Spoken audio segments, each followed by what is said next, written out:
Muito bem, pessoal, sejam bem-vindos a mais uma reunião do NEFI. Aliás, a primeira reunião do NEFI de 2023.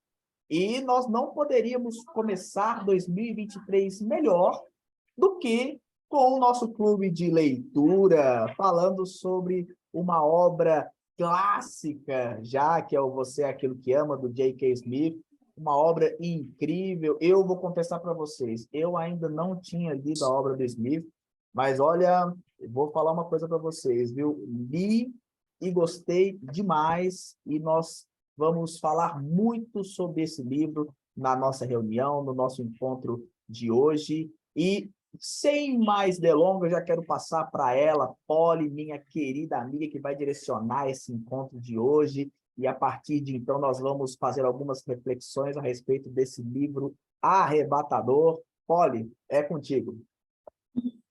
Boa noite, gente. Nossa, que honra estar novamente com vocês. Parece que tem uma eternidade, né? Que a gente não se encontra. E de antemão eu quero desejar um ano de bênção, um ano da paz perfeita de Deus, que é Shalom. Não ver nada quebrado, nada faltando, nada fora do lugar na vida de vocês. E estou muito feliz de estar novamente com vocês no NEFI, nesse clube de leitura. E para mim foi uma leitura nova, que eu não conhecia esse autor, mas que leitura, que livro incrível. E eu tenho certeza que eu li ano passado, né, quando foi a escolha do livro. Então, algumas páginas do livro já dei uma queda pesquisa devido a tanto acúmulo de coisas que eu tenho estudado nesses últimos dias para as provas que estão vindo aí. Mas eu estou muito feliz de estar aqui. Eu quero dar boas-vindas à Carolina, que eu acho que é a primeira vez dela com a gente. O Elivelto, não lembro, gente, minha memória não está ajudando, mas eu acho que ele já esteve aqui. Mas a Carolina, eu tenho certeza que é a primeira vez dela. E eu espero, Carolina, que seja uma reunião agradável, que você volte mais vezes. A gente reflete sobre tudo aquilo que a gente leu e como isso pode ser aplicado em nossas vidas. E eu vou fazer uma síntese da minha leitura deste livro, porque este livro ele vai tratar diretamente sobre hábitos espirituais, a sua formação, sobre como as nossas ações elas refletem, mesmo quando a gente nem sequer para pensar naquilo que a gente está fazendo. Então, por exemplo, na verdade, a maioria do nosso dia a dia, a gente vive de forma automática. A gente só reflete aquilo que a gente aprende. E é muito incrível. Um dia eu vi uma mensagem do Douglas Gonçalves, e ele estava falando assim, quando a pressão da vida vier, o que vai sair de você? Você vai sair aquilo que o seu coração está cheio. Então, assim, eu acho que é o que o autor trouxe neste livro. O autor ele vai demonstrar a formação dos hábitos e a sua ligação com aquilo que nós amamos intrinsecamente, que está dentro de nós. Né? Então, a gente vai falar desse sentido sobre a questão dos nossos amores, podem se corresponder àquilo que a gente ama, o que efetivamente muda as nossas ações, nossas motivações por trás de cada ato que a gente tem. Então, o autor ele vai chamar essas práticas formadoras de liturgia da nossa vida. E como essas práticas determinam quem nós vamos ser. E como essas práticas podem ser postas na nossa vida como cristão. E o que nos leva a pensar muito sobre o livro de Provérbios, que vai nos dar uma visão muito mais prática da nossa vida cristã, agindo com sabedoria ou com sensatez. Então, ao longo de cada capítulo desse livro, ele vai trazer diferentes abordagens para demonstrar como as práticas nos moldam e como essas práticas nos fazem amar outras coisas que não seja o próprio Deus. Então, eu achei muito interessante. E eu queria que vocês, neste momento, compartilhassem dentro deste livro uma pequena síntese daquilo que ele falou ao seu coração. Qual é a sua impressão deste livro, uma pequena síntese do que ele falou na sua vida. E eu quero começar, porque esse livro é Camila puro, então eu quero começar com a Camila. Camila, é a sua vez. Eu já tinha lido essa obra, né? Li há um tempinho atrás. E, assim, é muito legal, porque algumas coisas me relembram muitos assuntos da filosofia, né? Especialmente quando ele traz a ideia de telos, que é finalidade, propósito, nas nossas ações.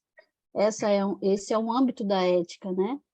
Desde Platão, Aristóteles e Agostinho vai ser influenciado por Platão nesse sentido. Então, quando a gente deseja algo, né?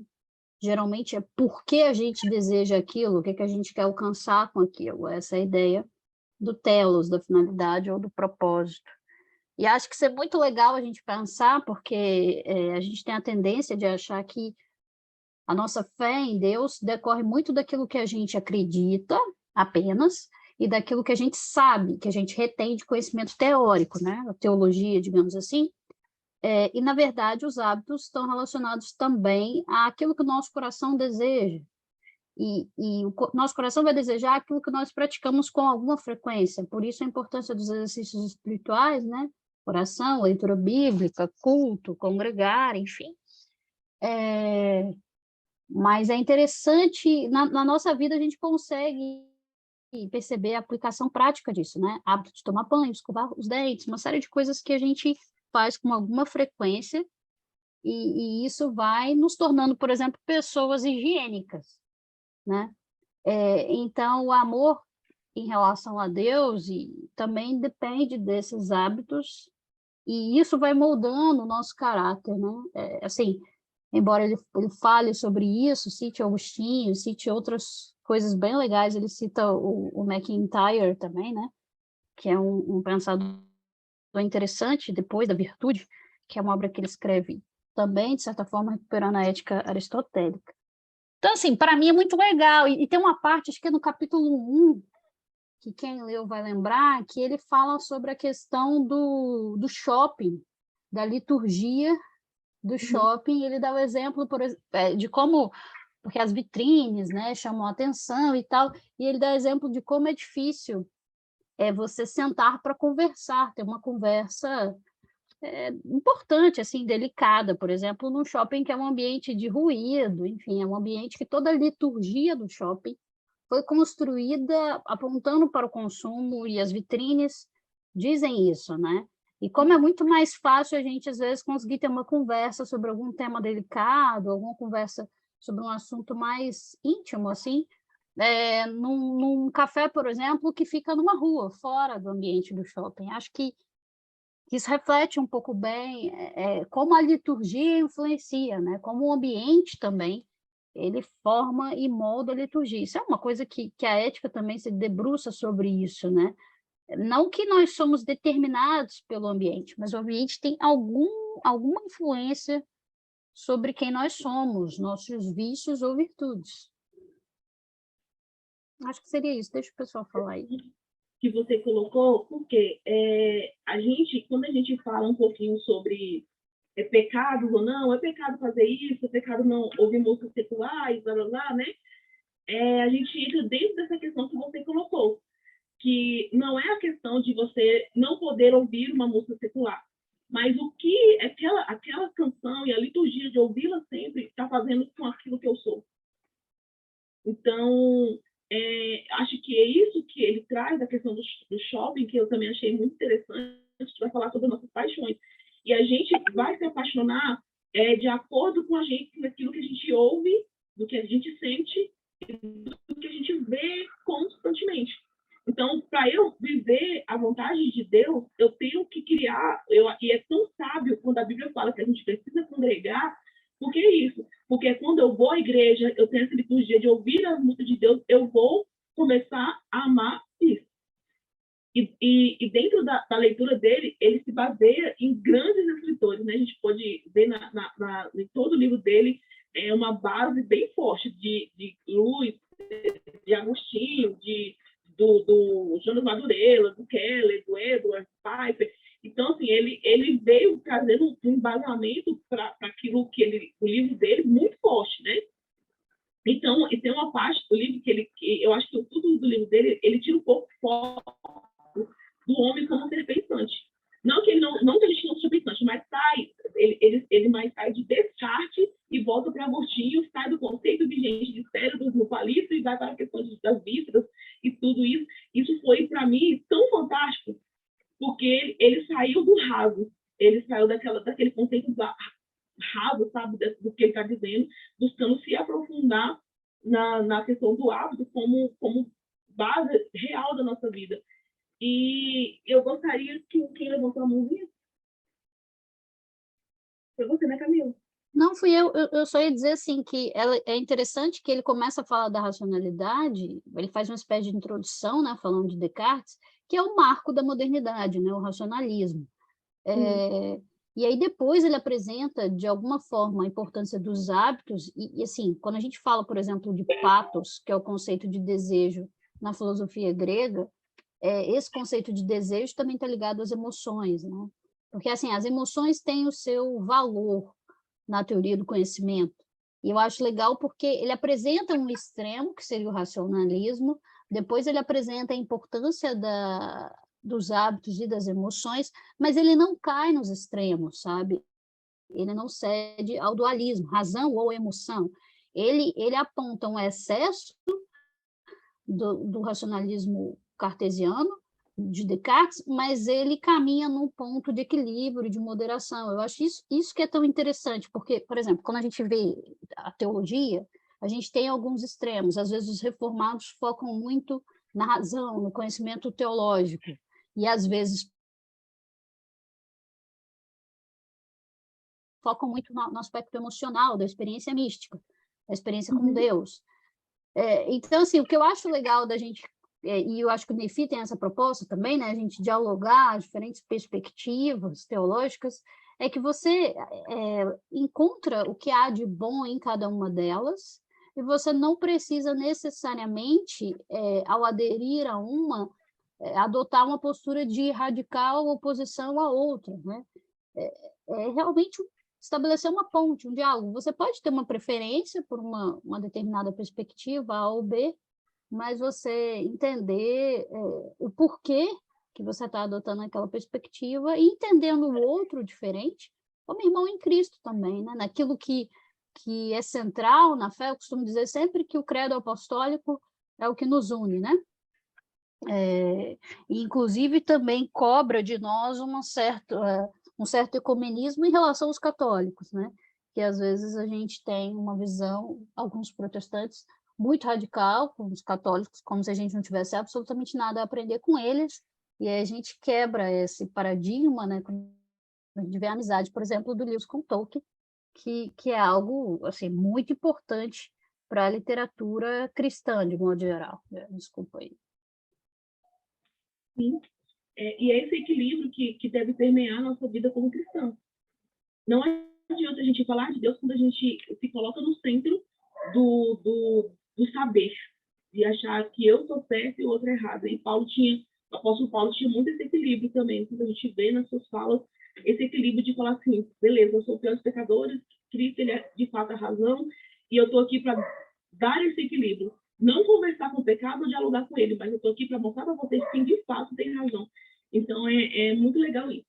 E eu queria ouvir um pouquinho também, antes de ouvir o link, eu queria ouvir a Camila. Se você leu, se você não leu, como é que está, se você está me ouvindo ou não. Porque só está a fotinho dela. Estou te ouvindo. Boa noite, está me ouvindo bem? Boa noite, estamos te ouvindo bem. Seja muito bem-vinda. Obrigada. Li até o 3º capítulo, fiquei completamente apaixonada por essa parte da obra, já me senti impactada, né, pela forma como o autor aborda o conteúdo. Ele traz diversos autores, ele dialoga com diversos autores, e me chamou muita atenção aquela parte do shopping, né, que você é aquilo que ama, e realmente aquela estrutura toda litúrgica de bem-estar, de consumo, a gente realmente tem essa tendência de buscar uma boa vida, né? Então, aquilo que nos traz paz, alegria, aquilo acaba ocupando o lugar de Deus sem que a gente perceba, né? É aquele automatismo. Eu faço, mas eu nem sei por que estou fazendo. Eu estou inserido ali na água e nem sei que eu estou ali dentro. E também me chamou muita atenção quando ele falou sobre a tradução da palavra worship. E confesso que eu ainda estou meditando sobre isso, porque ele diz que na tradução, né, o tradutor, né, ele coloca que na palavra inglesa, culto e adoração é o mesmo significado. Então, isso assim, para o idioma, isso diz muito, porque a gente tem aqui no contexto brasileiro essa diferença de palavras, e aí, pelo fato de nós termos diferença nas palavras, a gente consegue separar, né, esses momentos, né, de uma adoração e de culto, embora também elas possam estar inseridas no mesmo contexto.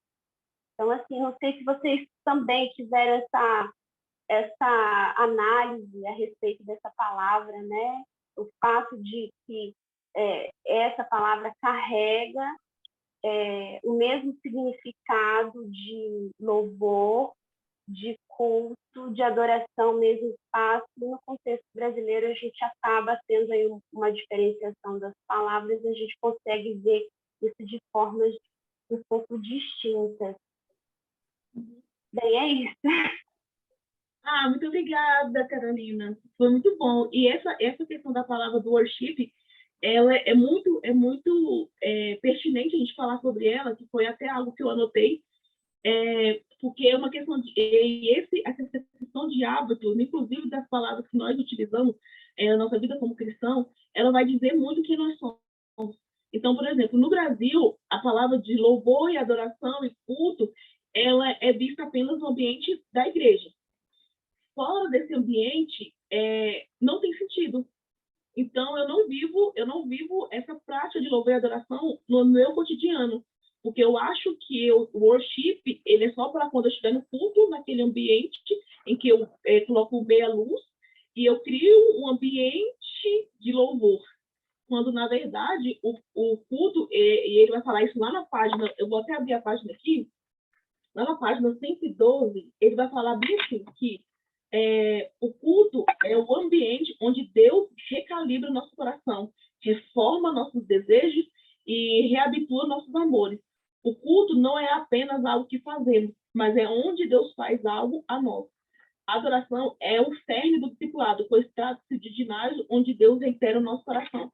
Então, esse trecho é um dos muitos exemplos do livro em que o autor trata da questão visceral dos amores, que não somos apenas máquinas racionais, somos amantes,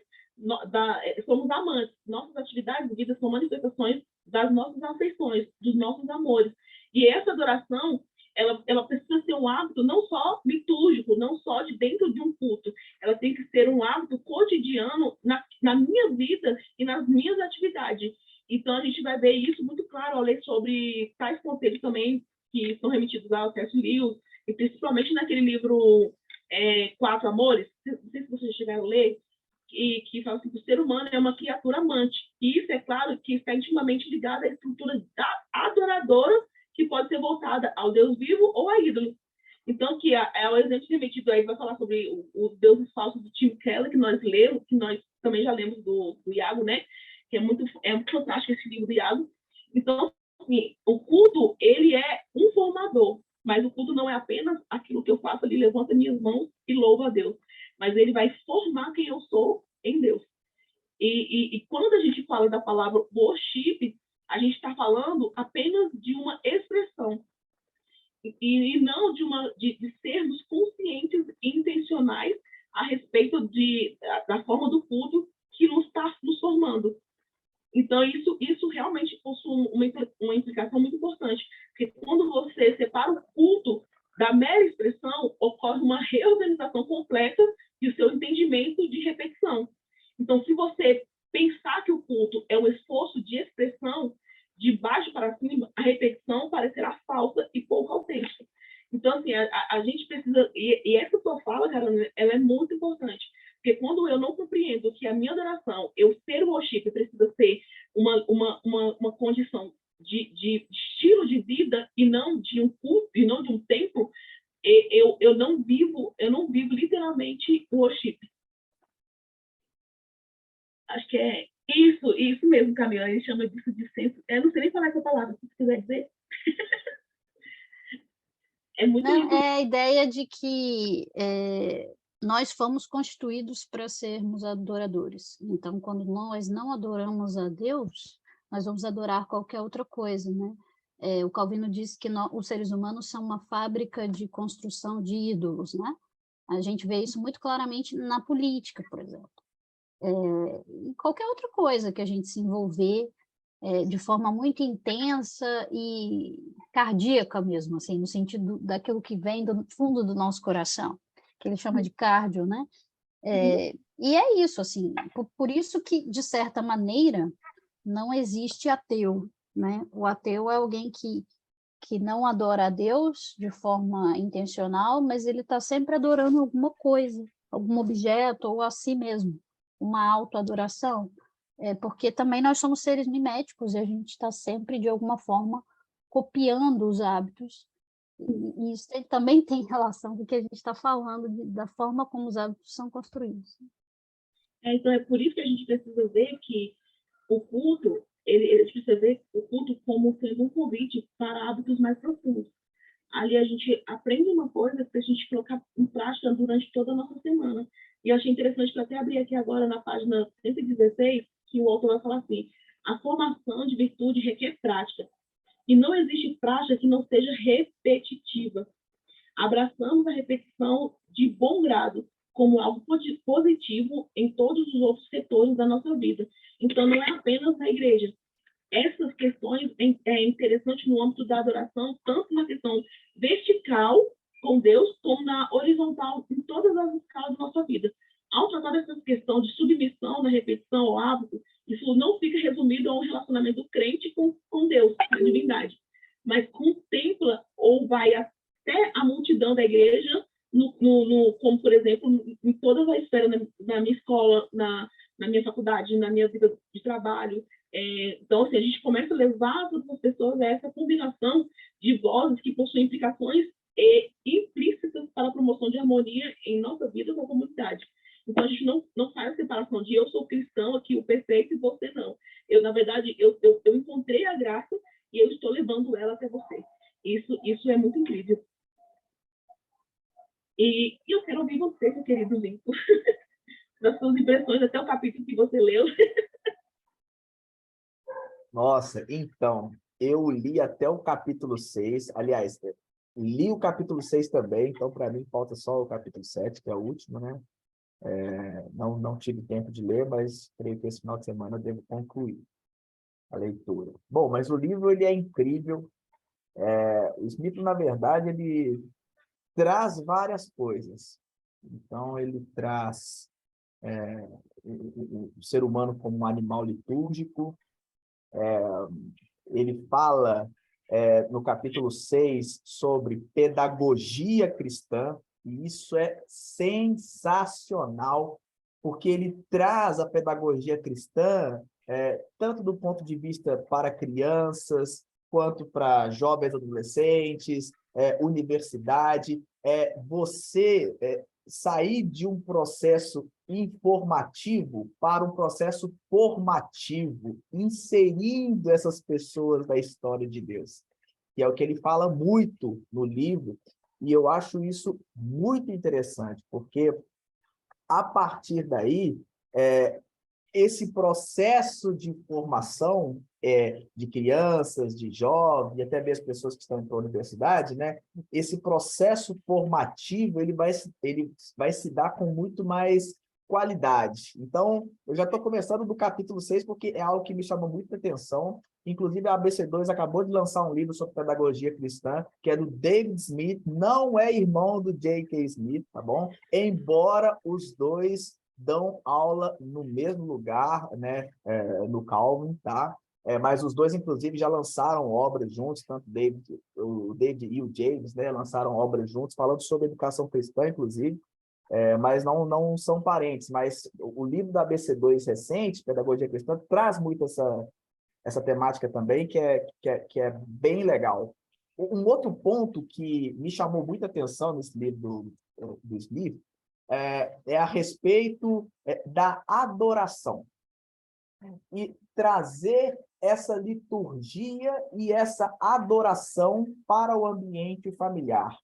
Como que eu reproduzo a liturgia da igreja em casa?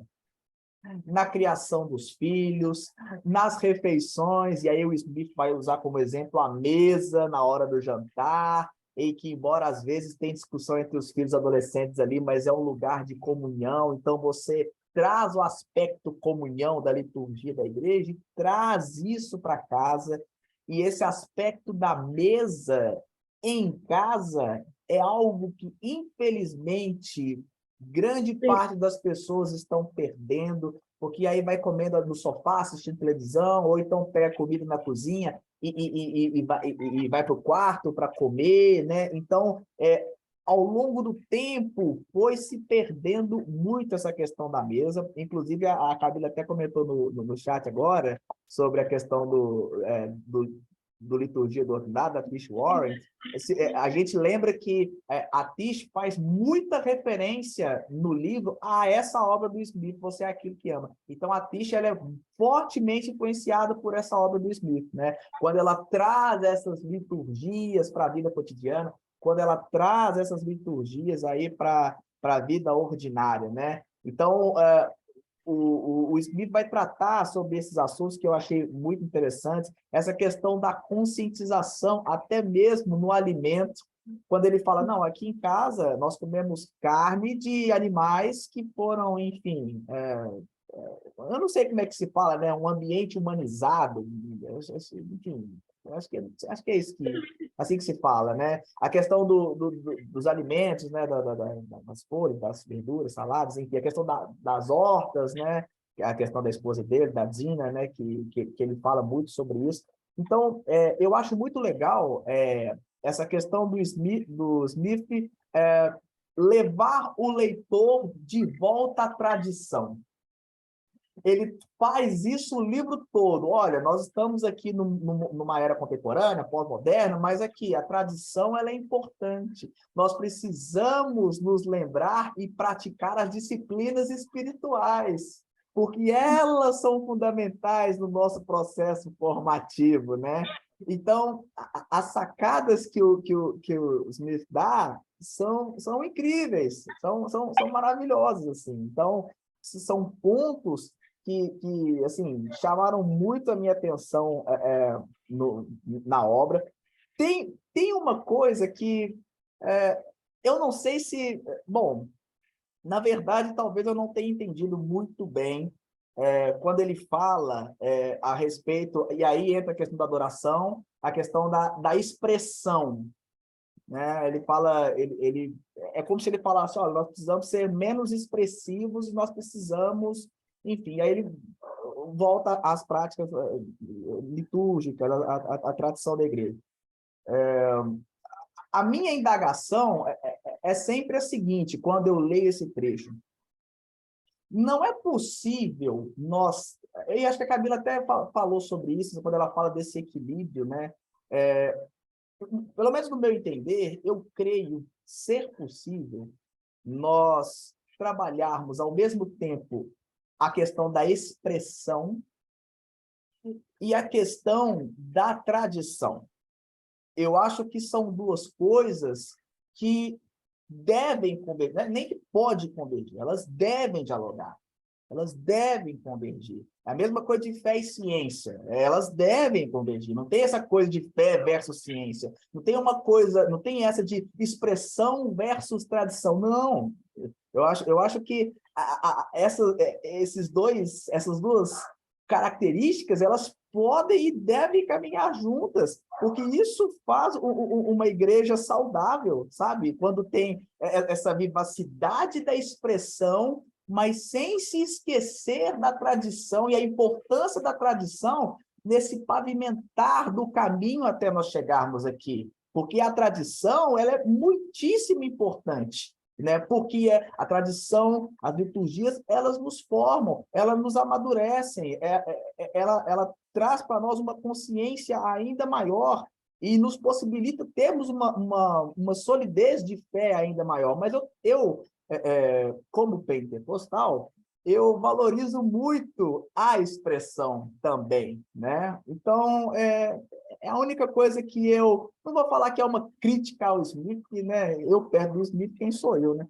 Mas enfim, confesso uma certa, enfim, é bem corajoso fazer essa, essa ponderação, mas enfim, o Smith, a obra, ela é necessária. Eu acho que para os tempos que nós vivemos hoje, é uma daquelas obras que a leitura é indispensável para qualquer cristão, seja esse cristão novo ou um cristão experiente. Eu acho que esse livro é um livro necessário para provocar em nós essas reflexões que nós estamos colocando na mesa do Clube de Leitura do Nefi hoje. Lincoln, antes de eu passar aqui para a Camila, eu só quero pontuar algumas questões que você colocou. E eu acho que na sua fala você já responde a sua indagação. Que do momento que você estava falando, eu me fiz a seguinte pergunta: como seria deixar os ritmos, as nossas expressões, os ritmos da nossa oração cristã comunitária da igreja, como fazer com que eles definam o tom da cadência cotidiana em nossos lares? Porque você começou a sua fala falando deste capítulo da questão formadora do lar, e eu acho que a resposta dessa questão da expressão vem aí. Eu acredito, eu não consegui enxergar essa separação que você conseguiu enxergar no livro entre a expressão e o cotidiano e as tradições. Na verdade, eu encontrei um equilíbrio entre elas, nesses dois pontos. Por quê? Porque a expressão ela não deve se limitar ao culto, ao momento ali da comunidade cristã da igreja. Mas, na verdade, essa mesma expressão, ela precisa se estender aos lares. Então, essa adoração será formada conforme a gente atingir, e ele vai colocar isso no livro, ele vai falar essa palavra, ele vai falar assim, conforme atingir a nossa imaginação, e não apenas no nosso intelecto. Aí ele vai falar sobre a questão da imaginação da história, da poesia, da música, dos símbolos, das imagens. Então, tal adoração, tal esperança, ela precisa ser palpável e tangível e encarnada na nossa vida cotidiana. Então, ele trouxe um exemplo muito claro também das crianças e animais que eles são ritualísticos. Então, eles vão absorver muito pela prática e que falam a sua imaginação. Então, quando ele fala do exemplo na mesa, ele vai falar isso lá deixa eu ver se é na página 176. Deixa eu ver se é isso mesmo que eu vou lembrar aqui. Rapidão. 176.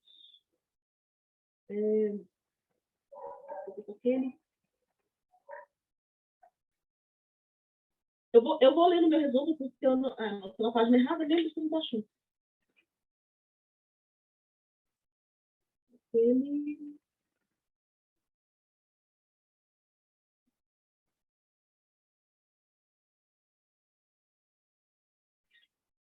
Tá, ele vai falar na página 66, aquele que canta ora duas vezes, algo que opera na cadência de uma melodia e na poesia de um hino que faz o relato bíblico penetrar em nós de forma permanente. Então, a gente precisa usar, principalmente nós como pentecostais, que utilizamos muito essa questão da expressão na nossa vida, essa mesma expressão deve ser refletida na nossa vida diária, como diz a Fishwell. Né? Ela precisa ter essa expressão que muitas vezes, porque eu acredito, eu não sei se a cerveja é mais ou menos parecida com a minha, nesse sentido do pentecostalismo, não sei se essa palavra, gente. Da pessoa pentecostal, ela é pentecostal, ela acredita na questão da expressão, mas não é uma coisa que foge à sua razão humana. Ela trabalha no conjunto de fé e razão. Então, quando você tem a fé e a razão trabalhando junto, você consegue extrair da sua expressão de culto uma verdade que vai trazer uma liturgia na sua vida diária. Então, eu acho que é muito isso que me chamou muita atenção deste livro, quando ele fala disso, que ele vai usar essa base, e foi uma sacada muito legal dele, de falar assim, olha, meu filho, você não tem que viver só nesse mundo de expressões e de rituais de culto e para lá, e largar a sua vida diária ali, cotidiana, e os rituais de tradições que você precisa ser colocado. E eu acho que um dos rituais muito importantes que ele coloca, que é a mesma porta, é aquele momento em que mostra quem é o pai ali, quem é a mãe, e qual é o papel de cada um dentro de uma família. E isso é um culto. Então, eu acho isso fantástico quando ele coloca isso. Porque a gente está perdendo, a gente está se colocando muito nas nossas expressões de adoração, mas está esquecendo da base que nos permeia. Então, assim, é muito importante isso que ele falou, e eu não senti essa diferença, não sei se você conseguiu perceber. E eu acho que na sua fala você já trouxe essa resposta dessa questão que você colocou. A Camila está aí ainda, gente?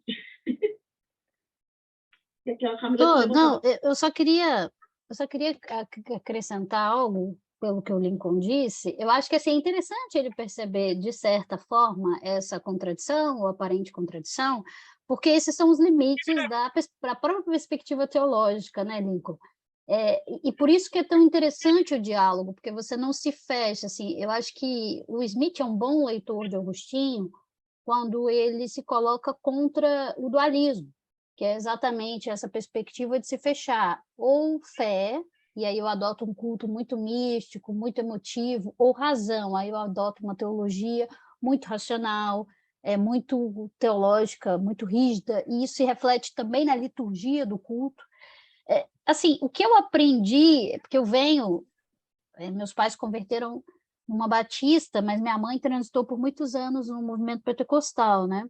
O que eu percebo, assim, hoje eu estou da MPB atualmente, o que eu percebo é que quando você muda de um ambiente eclesiástico distinto, você começa a perceber que para algumas pessoas que fazem parte daquele ambiente, algumas coisas fazem mais sentido.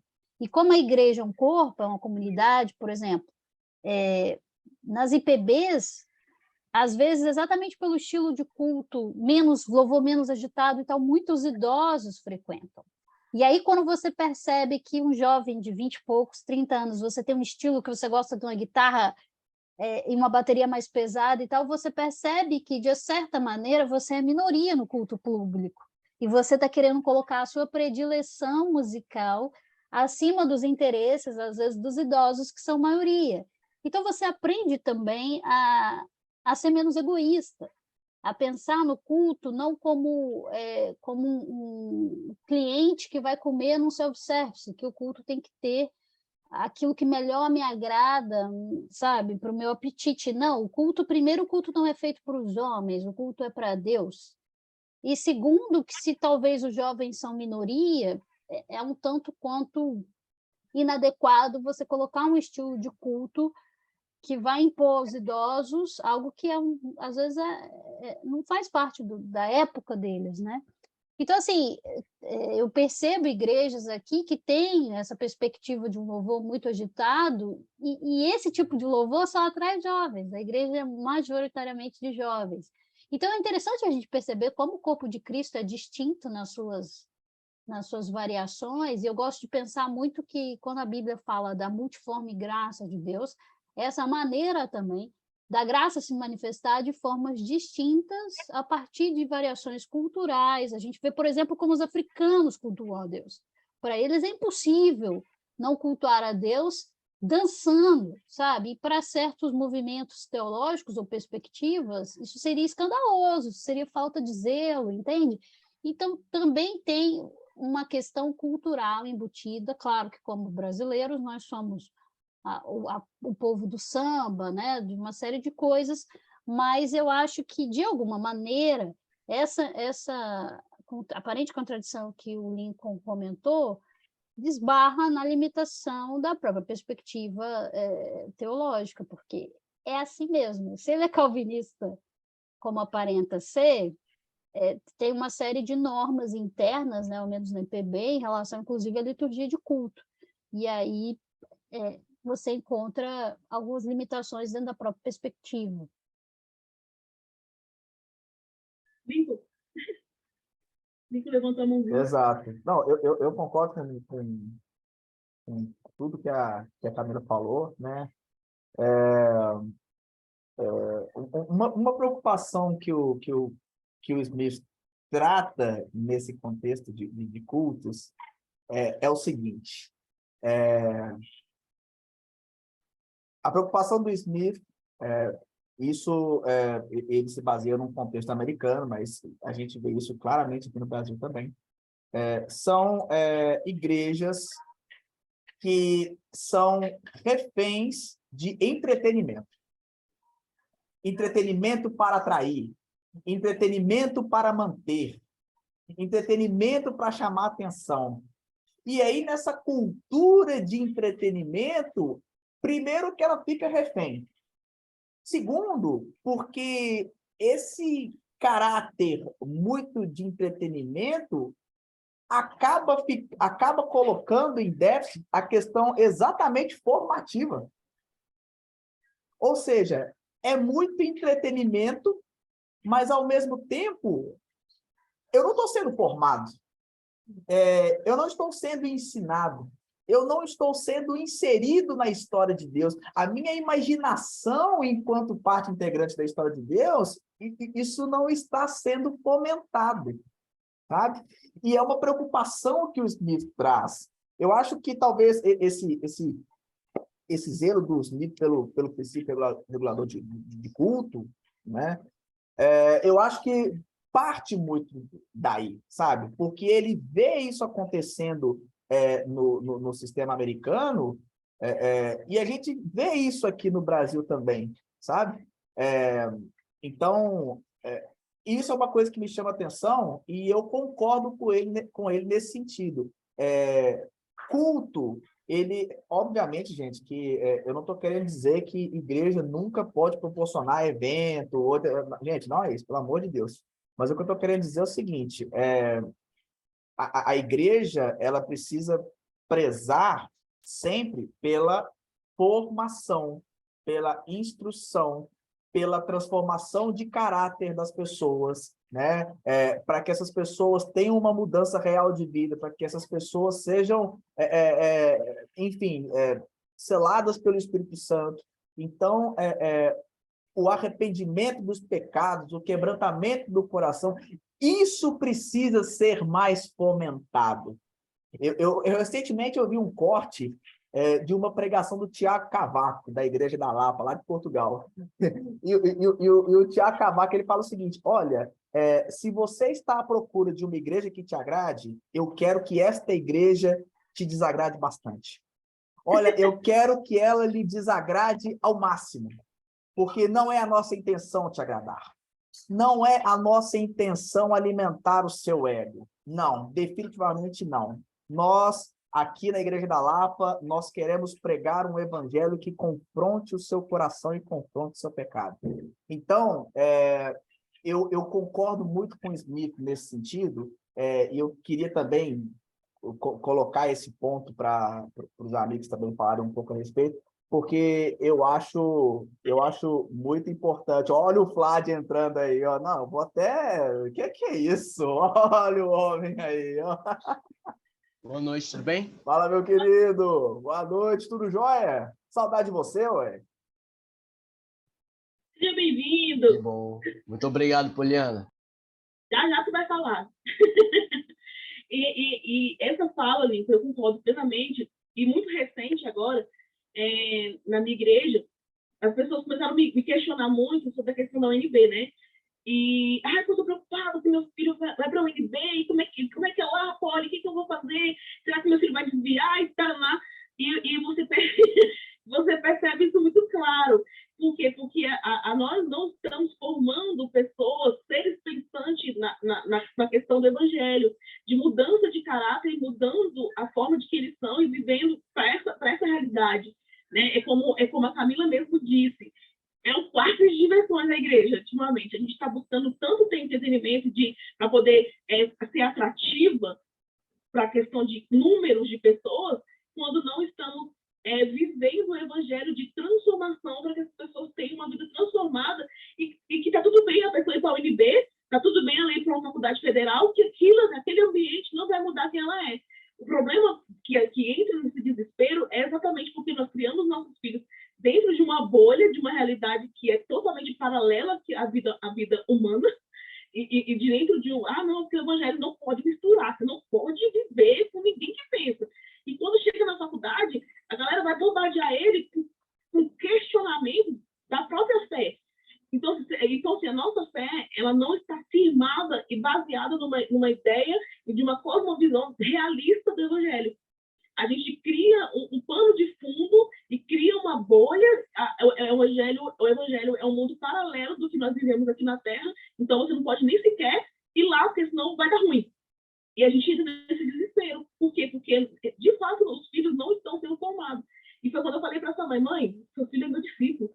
Eu não tenho qualquer dúvida que esse menino não vai ser contaminado com nada lá. Por quê? Porque a busca de nós como cristãos, nós como líderes, nós precisamos trabalhar o evangelho que transforma, o evangelho que confronta, exatamente, o evangelho que não agrada. Porque a Bíblia fala que o Espírito Santo ele vai revelar a verdade pra gente. A verdade. E a verdade sobre nós não é confortável. Ela dói. Então, assim, esse evangelho que nós precisamos pregar não é um evangelho também que condena, que julga, tipo assim, não, agora você vai para o inferno. Não vou nem explicar por quê, mas você vai. Né? E se um evangelho que confronta o pecado em amor. Foi aquilo que eu falei hoje para ele. Eu não tem como, a verdade sem amor é insuportável. Mas quando é um evangelho genuíno que vive, de fato, a graça de Cristo, ela vai gerar transformação. E essa transformação é como uma árvore gradativa, como diz o Salmo 1. A gente vai firmar essa fé e ela vai crescendo pouco a pouco. A gente não vê quando a árvore atinge o seu máximo. A gente simplesmente vê ela dando fruto depois. Então, é nisso que consiste o evangelho que o Smith traz nesse livro, que também, como livro, eu achei fantástico. Diz aí, Camila, antes de eu passar para o... Eu só ia comentar o seguinte, essa preocupação exagerada parece um medo, né? Você quer evitar o diferente, como se o diferente fosse necessariamente te contaminar. A Bíblia diz, é verdade, que as más conversações corrompem os bons costumes. Então, a própria Bíblia está reiterando o ethos, que é o hábito. Ou seja, andar em ambientes ruins, na companhia sempre de pessoas ruins, vai produzir vícios. E a Bíblia também diz, instrui a criança no caminho que deve andar, até quando envelhecer não se desviará dele. Ou seja, um ambiente adequado, a igreja local, uma família saudável, a prática do culto doméstico, que eu acho que nessa compreensão da liturgia é importante trazer a liturgia para o culto. Não precisa ser um culto doméstico formal, né? Com todos os atos do culto, mas ao menos uma oração, um louvor e um versículo para reflexão. Eu acho que eu tenho contato com alguns casais que realmente praticam culto doméstico. E é muito legal, se você está conversando com a pessoa fala, agora eu tenho que ir para onde? Não, para o culto doméstico. É como se fosse um culto mesmo, tem horário, assim, faça chuva, faça sol, o culto doméstico acontece. Isso mostra o quanto essas coisas decorrem do hábito e da disciplina. O que eu ia dizer sobre a sua fala, Polly, do medo que tem do diferente, do contato com a universidade e tal, eu percebo que a nossa sociedade, modernidade de modo geral, né? Quando a gente entra na modernidade, a gente entra no boom de informações. Então, hoje a gente tem muitas informações, uma enxurrada de coisas, e a maioria delas superficiais. Então, isso não permite que a gente crie raízes em nenhum dos nossos conhecimentos, né? Ou quase nenhum deles, às vezes só na nossa área de atuação profissional. E os jovens, as crianças, os adolescentes, cresceram nesse contexto, né? De mídia social, quer dizer, dependendo da nossa idade, a gente pegou o celular começando, a internet começando. Para as crianças que já nasceram nessa geração, a informação é muito grande, eles têm que ficar dividindo a atenção.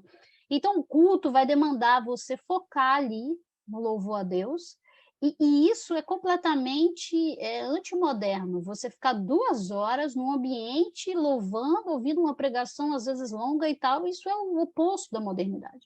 Então, quando o Lincoln fala que ao invés de informação é formação, é porque formar dá muito mais trabalho do que informar. Informar você informa qualquer um.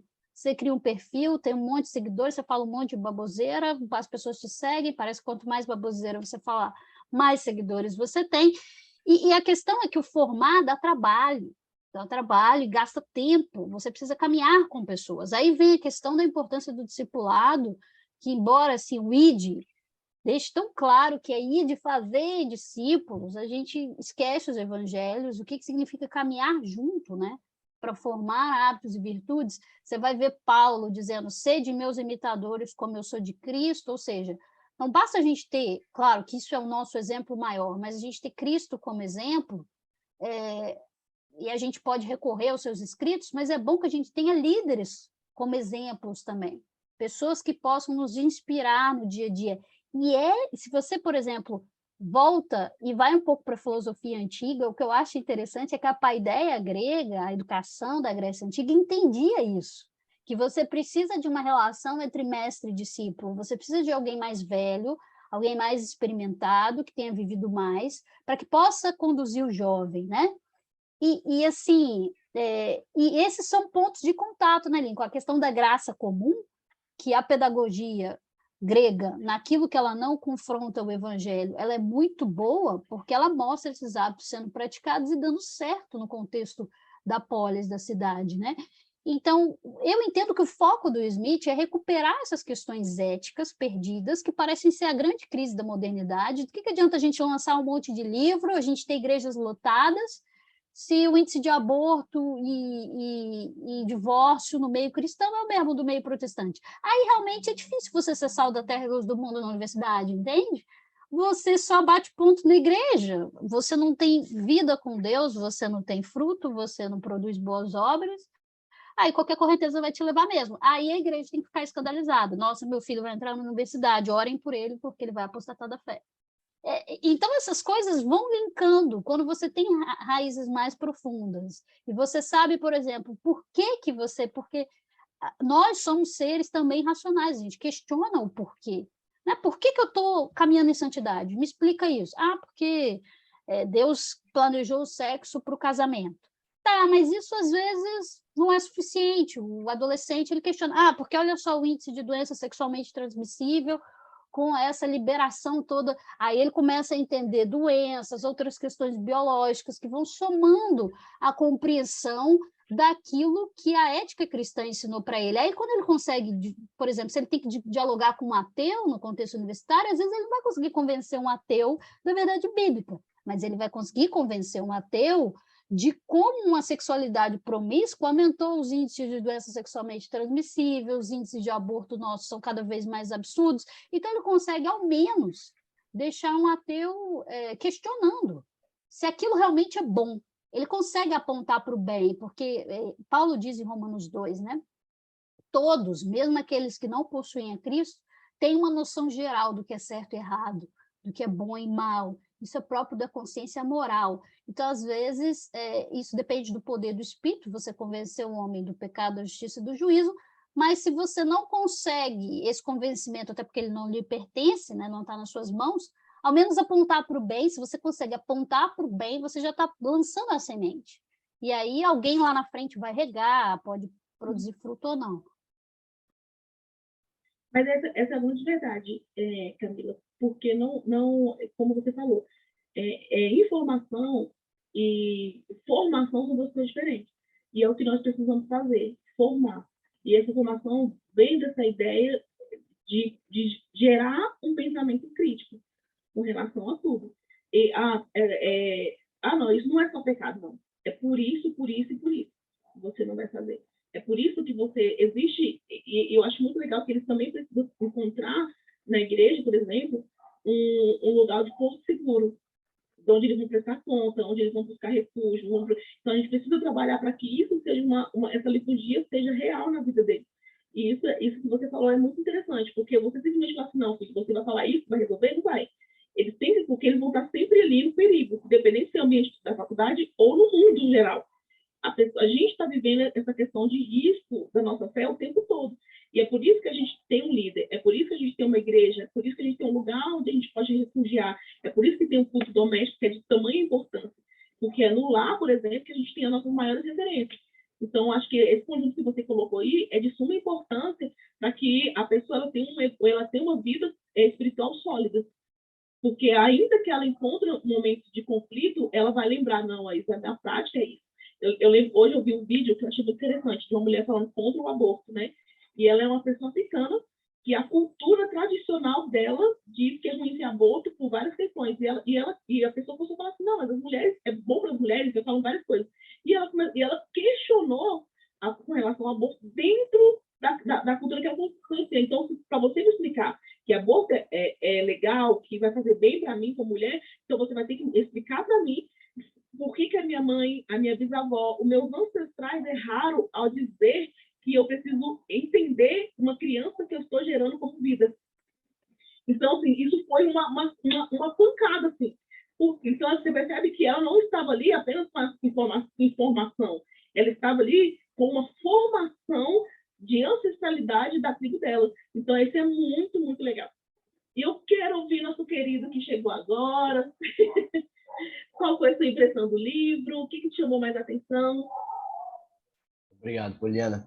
Bem, eu não cheguei a ler o livro como um todo, eu li algumas partes dele, principalmente quando eu estava fazendo o FVI, com a ABC2, aí uma das leituras indicadas que ainda que de modo parcial foi essa, e eu tenho que admitir uma coisa, esse foi um dos livros que eu fiquei impressionado com o conteúdo ainda que parcial daquilo que o James Smith apresentou.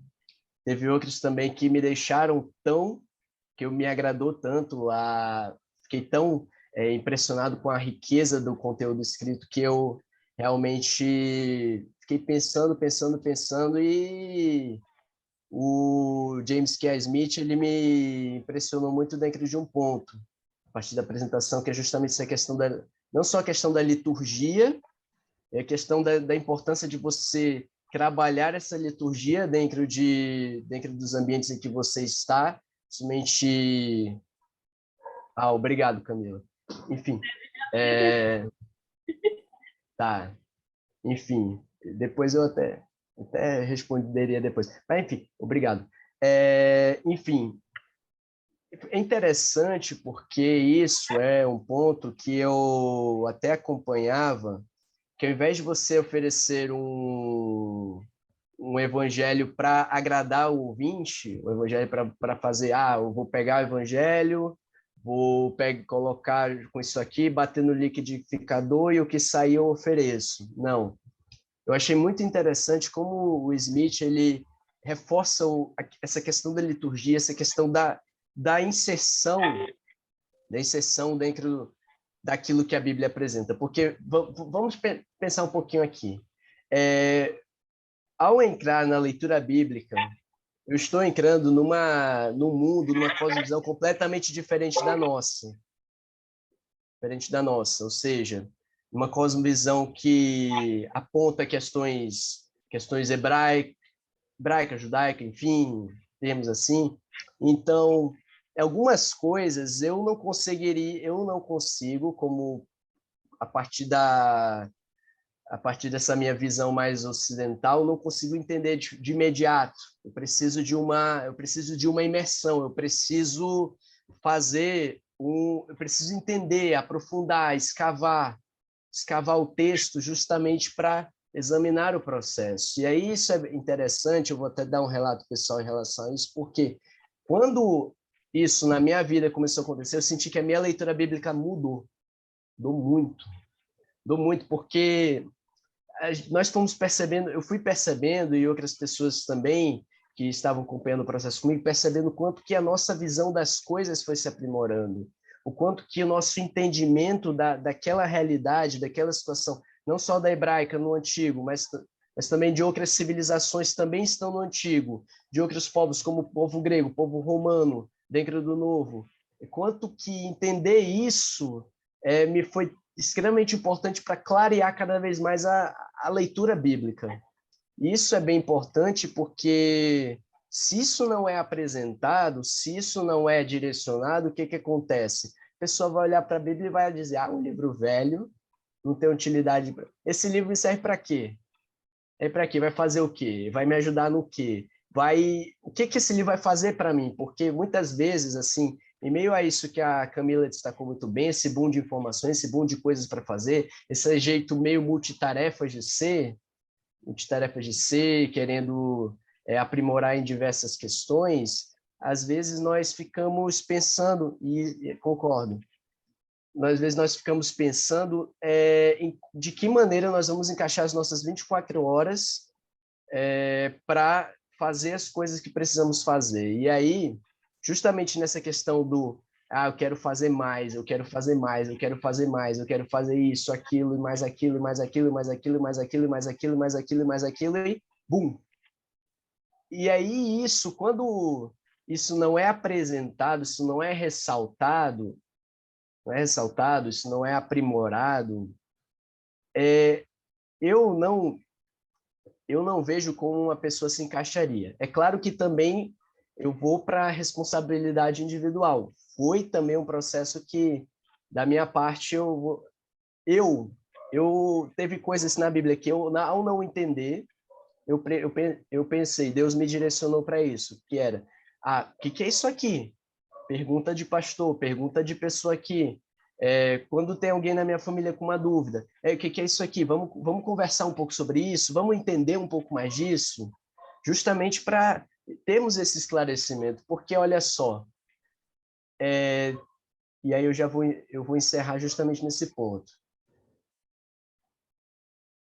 Existem determinados pontos que nós precisamos entender justamente para fazer uma atividade que, apesar dela ter seu caráter básico, ela é primordial, que é a questão do evangelismo. Porque essa questão do evangelismo, ela adquiriu um caráter tão profundo que não adianta hoje você simplesmente pregar o evangelho, dizer assim, olha, papapá, Jesus morreu, você é pecador.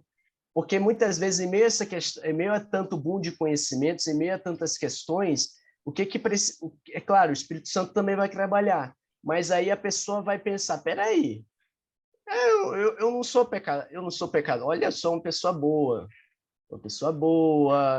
pegando um pouquinho dessa questão do Rousseau, eu sou uma boa pessoa, meio que me corrompe, algo assim. Outra questão também em que Cristo se diferencia de outras divindades? Isso é um outro ponto a se pensar. E aí ainda um terceiro ponto, aí eu já finalizo. A questão de vida eterna, céu, que céu? O negócio é aqui agora. O negócio é eu viver aqui, deixar a vida me levar, as outras filosofias assim.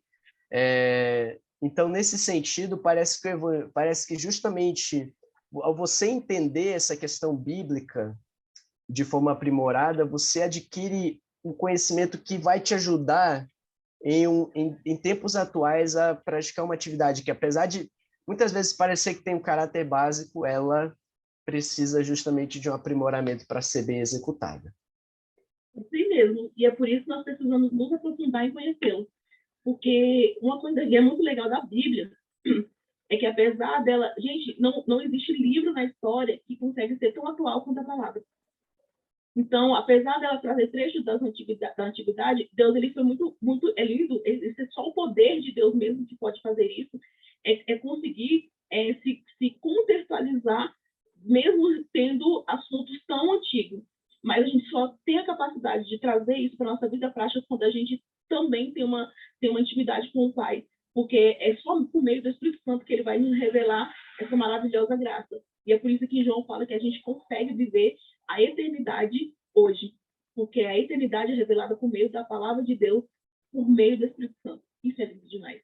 E para a gente finalizar nossos últimos minutos, eu quero que cada um de vocês fale uma frase que marcou você nessa leitura. E eu vou começar aqui com você que já está aqui na tela. Fledman, como é que fala o seu nome? É Fledmar? Fladimar. Então eu falei certo. Tudo bem.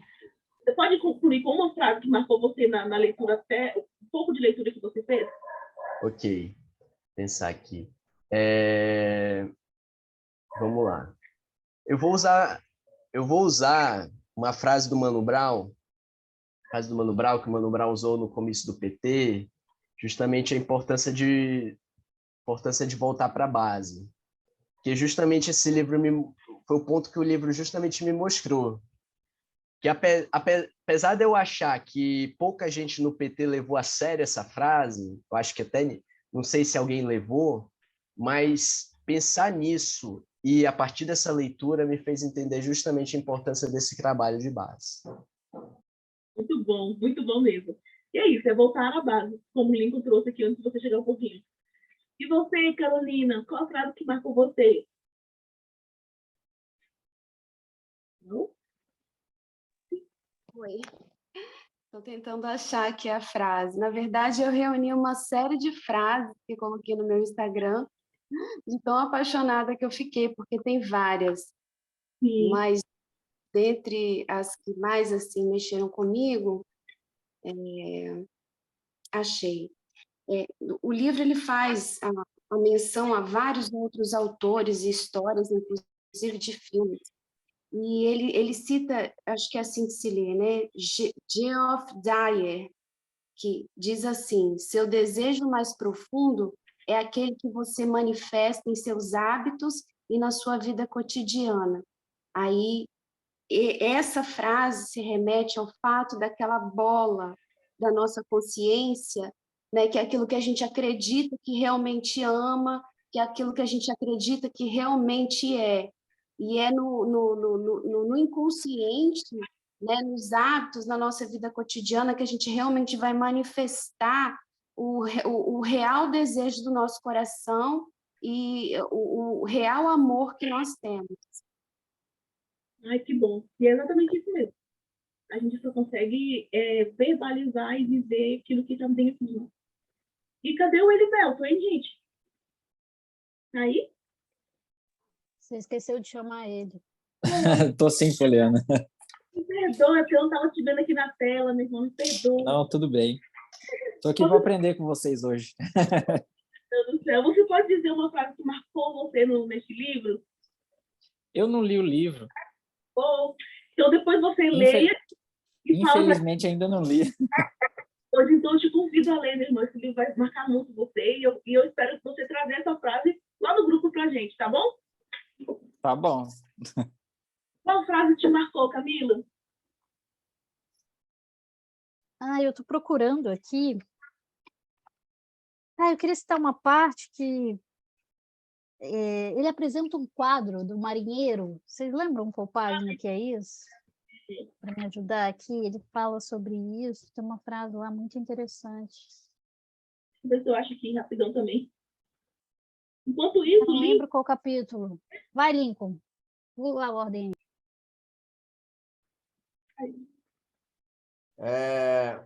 Bom, achei a frase aqui. O evangelho não é apenas informação armazenada no intelecto. É uma forma de ver o mundo que é o próprio pano de fundo da nossa imaginação. Essa é minha frase, roubou minha frase. Aí eu não achei, Camila, a frase. Mas é isso mesmo, gente. Achei aqui. Não é uma frase específica, né? Na página 129, para quem está acompanhando.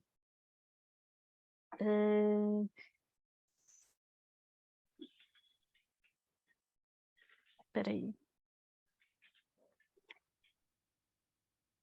Aí ele diz assim: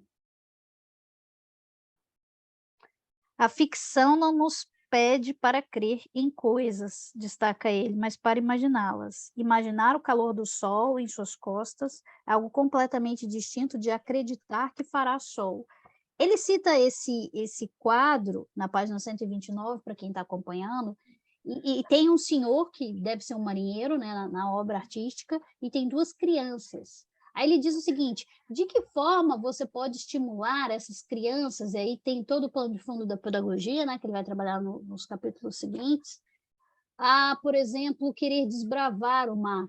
Se você pegar essas crianças e simplesmente dar a elas uma lista de tarefas exaustivas para elas terem que construir o barco, provavelmente aquilo ali vai ser muito desagradável, né? E a gente tem que pensar um pouco como a gente tem educado nossos filhos, né?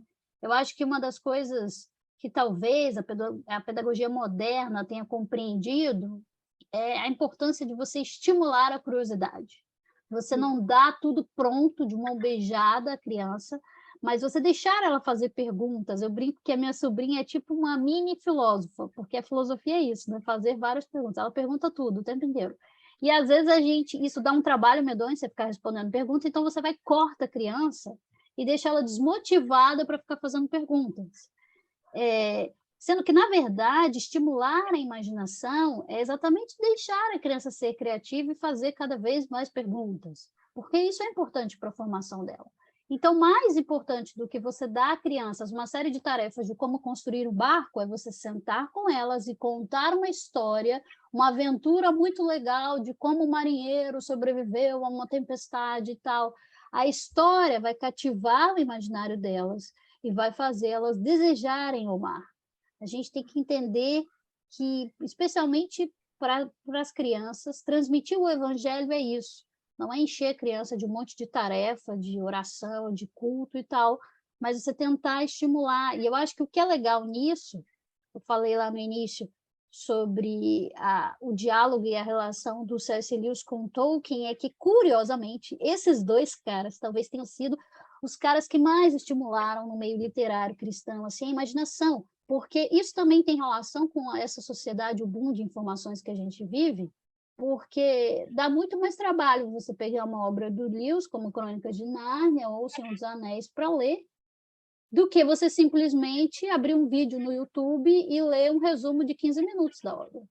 Só que assumir o papel de leitor e caminhar com o C.S. Lewis ao longo de uma obra longa, ou com Tolkien ao longo de uma obra longa, é uma experiência que não pode ser substituída por um resumo de 15 minutos de vídeo no YouTube. Então, assim, porque essa experiência vai transformar o leitor no início da leitura e no final, um outro ser humano, vai formar mesmo caráter. E vai estimular a imaginação de uma forma, porque até filme a gente vê isso, como o filme empobrece, às vezes, o livro leva 300 páginas para narrar uma cena em riquezas e detalhes que o filme conta em 5 minutos. E é até um tanto decepcionante para quem leu a obra. Então, eu acho que cativar esse imaginário é importante, especialmente para as crianças e os adolescentes, e a gente tem perdido isso, né? E é uma perda, assim, que me dói muito, mas é um rumo que a modernidade tem trilhado, infelizmente. Sim. Então, assim, o símbolo, a imaginação, a espiritualidade, a comunhão, a aliança, dentro desse livro, é uma abordagem muito criativa e edificante, pelo menos para mim foi. E, bom, eu findo esse nosso encontro dizendo para aqueles que não leu e para aqueles que não terminam o livro, leiam e terminem este livro. Há muito mais a ser degustado e refletido. Aqui está apenas uma demonstração inicial do que é essa obra maravilhosa deste filósofo Smith. Mas eu fico muito feliz, sabe, de ver publicação sobre cosmovisão sendo publicada no Brasil. A gente ainda tem um caminho muito longo a percorrer nessas visões.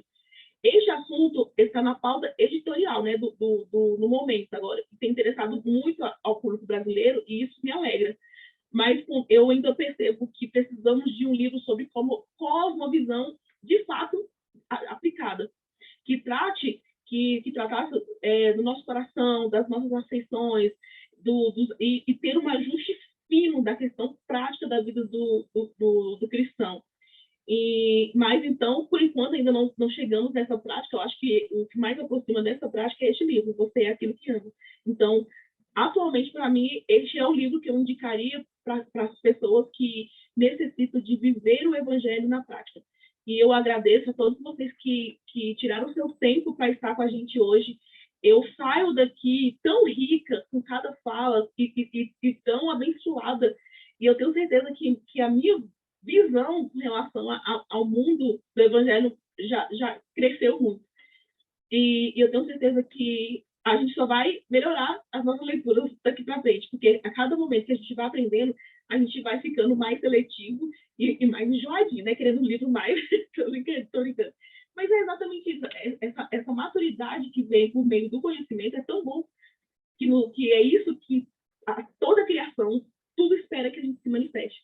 E é isso que eu oro todos os dias, para que este clube, para que o NEFI seja um canal de transformação de muitas vidas. E que, a partir da vida de vocês, realmente o reino de Deus seja refletido nessa terra. E eu gostaria de tirar uma foto. Quem está com o livro na mão aí, agora? Está todo mundo com o livro? Vocês podem abrir a câmera de vocês? Abre, Carolina, sua câmera. Elivelto. Aí, vocês estão com o livro na mão? Eu gostaria de pedir para o Lincoln, porque o Lincoln tem imagem total da galera, né, Lincoln? Você pode tirar foto da gente com o livro? Eu acho que vou até botar um pouquinho para cá, porque minha câmera está bem em cima, né? Muito bem. 1, 2, 3 e... 1, 2, 3 e quê? Pronto. Foi. Muito obrigada. Que o Senhor abençoe vocês.